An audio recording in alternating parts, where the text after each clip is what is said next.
I find myself sort of having a certain animosity-related feelings about a couple of YouTube users at the moment.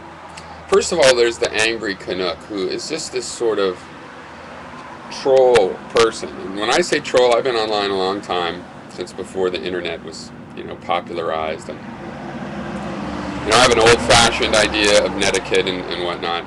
And to me, the troll is, it's a fishing metaphor. It's somebody who makes comments fishing for a certain kind of reply. I'm not saying they're like the monster troll. That's not really where that word comes from, though. It's come to have some of that connotation. Somebody that waits under the bridge to jump you.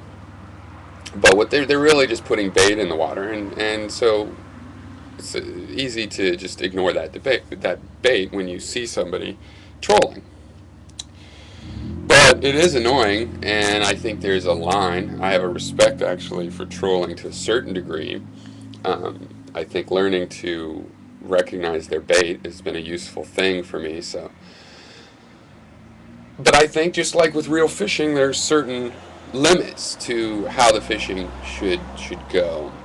And, I think trolls that drive someone like Mel's basket case off of YouTube are fucking assholes that have stolen something from me, as far as I'm concerned. And, and in this Angry Canuck thing, this is the deal. You can't try to incriminate someone, right? You can't try to get them to harm themselves in the real world. These are not okay ways of trolling. And, I just don't like you through your videos, the Angry Canuck. I find you disingenuous, and that's the main thing, and smarmy at the same time. And that's a really bad, that's like a 2 out of 3, match on the Barney scale, okay? It's smarmy, disingenuous, and a ripoff. And you're kind of a ripoff too. I mean, you just want to suck on someone's energy basically and rip that off. And it's like, that's the trifecta. That's Barney, okay? I mean, Barney, there's already lyrics to those songs. But on the other hand, my kid once came up to me and gave me a hug because she said Barney said too. So, okay, Barney's off the hook, but you are not off the hook. And, you ought to respond to these videos because you should defend yourself, I guess. Because you just keep doing something. You've been called out about it now. What are you going to say about this? And how do you think that that's legitimate?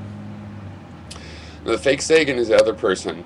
I'm really disappointed in this young man for whom I've held out a lot of hope when people think I'm nuts. But see, I saw the nonconformity, him going against the ASU idea and stuff, and I really respected that. I think that's more important than being in any particular group of people that has common ideas. Is where you're going to go. Is how you think, and being a nonconformist is a good thing. On the other hand, he doesn't seem to brook much disagreement, so that's failure as a nonconformist, because obviously if you're just trying to get people to conform to your ideas, you just want to be the new boss, you're not a nonconformist. But I still have decided, I like fakesagan more than I dislike him. I think he has more potential as a thinker than I think that he's fucked up already. And I'm making a video. I'm making a video. I know. Okay.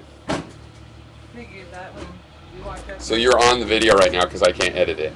Oh. Well, but you're not actually on the camera, but... Okay. Do you have a good run? You can't edit it? No, I can't edit it. You can't stop it? No. I can delete it, though. Okay.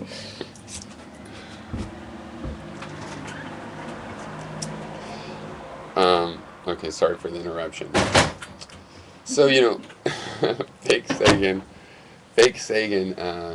I'm going to hold out more hope than condemnation. He has good taste. I heard him recommend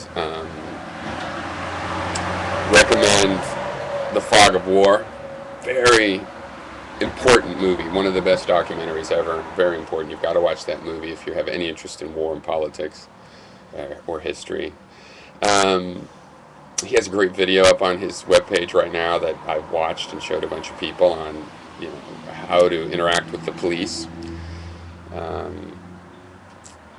appreciate those things that I see in him still, but I'm very disappointed because he seemed to have blocked Mel, which totally unnecessary. I mean, it's close to an objectively unnecessary thing. It's kind of subjective who you want to block or not, fine, but blocking Mel, who he's always been respectful to. I almost don't know if Mel maybe misinterpreted a YouTube glitch or something, but I think Mel knows if she's been blocked or not. And, I feel that Fake Sagan has fallen a little bit for the YouTube's celebrity, the internet celebrity thing, which is a sort of weak kind of celebrity that can mush people's minds just like real celebrity, but they don't even make a living off of it.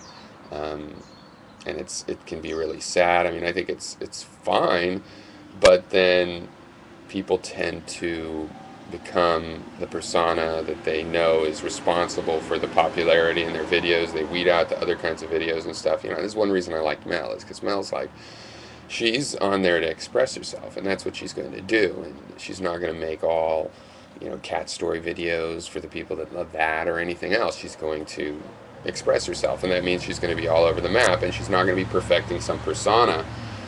And as a result, what comes across is a real person. And then if people are going to fall in love with some character, it's a much more real character than just some persona. I know that Fake Sagan's ownage hobby is just like any other sport, and it's not his whole character. And he enjoys it, and he does it because he enjoys it, and that's fine. If somebody wants to come online, if Barack Obama wants to come online and talk about baseball, I mean, I'm not going to insist that he uses higher faculties and talk to me about politics. Maybe he's trying to get away from politics for a while.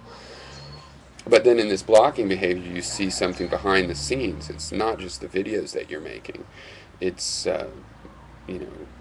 how do you handle people that disagree with you? And a nonconformist is supposed to appreciate people that disagree with them. That we need that. See, I have my point of view taken care of. I don't need somebody going, yeah, me too. I have that idea. I already have my idea. I already know what it is. I don't even know the position. I need people that have a different position to challenge and get more perspectives, to use their representation of their position. And then I talk to them, and what they give back to me tells me it's a reflection through them being the mirror. It's a reflection on the world and my view of the world. And that's why I'm a nonconformist. It's a practical thing. I need dialogue, and to have dialogue you have to have different positions. If you really agree with someone a lot, the reason that's great is because then you find something really fine-tuned that you disagree with. You agree on this whole body, and then you get down to some little principle. And it's highly technical, and you get really accurate. Since most everything is the same, you find smaller things that disagree. The differences are smaller, so you get to look at something smaller. But still, it's the fact that you have a disagreement that makes any progress. If you can't find the differences, you'll make no progress on your ideas through conversations between the two of you.